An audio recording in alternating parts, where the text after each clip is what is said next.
কাল্লা মারা যাচ্ছে রে কাল্লা। একটি টিজিং না করলে যেন হবেই না।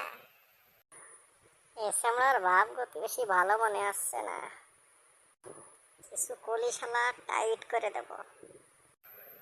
গান একটা গাই, যে কণ্ঠলা দেশে মাঠে ছাড়া তো গাওয়া যায় না, কিন্তু কাল্লা যে কাল্লার সঙ্গে একটু গাওয়া লাগাই।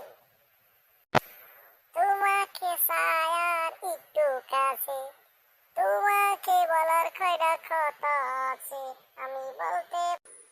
এ ছাড়া কি কবি কয়ে যা। কাল্লা মেয়ের সাথে গল্প করে মানুষ নষ্ট করবো? হ্যাঁ, এ ছাড়া তোর বাড়ি মা বোন নেই? মা বোন তো আছে, খালি একটা বউ নেই। তাহলে আমার বিয়ে করে ফেল, বউ হয়ে যাবে।